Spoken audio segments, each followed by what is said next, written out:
Hello guys, I'm Architect Jojo. Bigyan ko lang po kayo ng quick video dito sa ginagawa nating driveway ramp. So as you can see in the background, ito yung ating driveway ramp. So ano-ano ba yung mga component ng ating driveway ramp? So meron tayong I-beam, meron tayong steel plate, meron tayong nut and bolts, meron tayong chem bolt para doon sa connector natin sa ating column, and reinforced concrete wall na nakikita nyo sa background natin. No?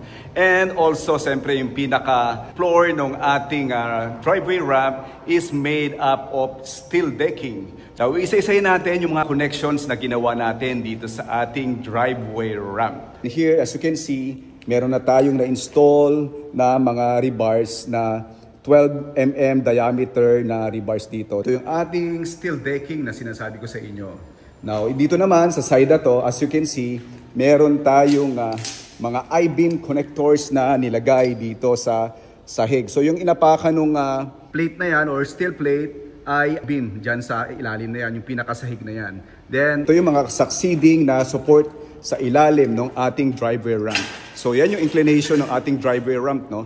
Kita nyo yung poste na to, then kita nyo yung connector na steel plate and bolted connection. So bawat nut and bolts na yan, meron tayong chem bolt na nilagay dyan. As you can see closer, ito yung ating steel plate na kinonect natin dito sa ating column. So column yung kinabitan ng ating steel plate. So each nut and bolts, itong bolts na to, meron siyang chemical bolt na nilagay natin dun sa loob para mas matibay ang kapit and also magbigay ng tibay talaga dito, no, sa ating kinabit na bolt dito sa plate na to. So ito yung mag-hold dito sa ating I-beam, no. So ito yung closer look ng ating bolted connection.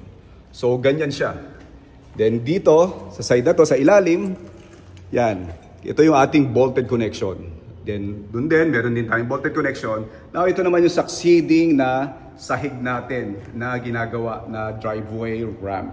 Kita nyo yung mga connection doon sa reinforced concrete wall. So it is bolted connection, itong mga connection ng I-beam na to. Then yung mga steel plate na yan nakakonect doon sa ating reinforced concrete wall. Kita nyo, no? Meron pang katas ng chemical bolt. No? So each bolt meron siyang chem bolt or chemical bolt na nilagay tayo dyan sa area na yan, sa mga bolt na yan.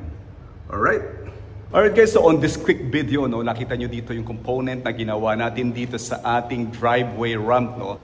Alright guys, so these are all the information that I can give you today, October 1, 2025. I'm Architect Jojo, joyfully sharing with you what Archi knows. Thank you very much and God bless you all. Hello guys, I'm Architect Jojo. Bigyan ko lang po kayo ng quick video dito sa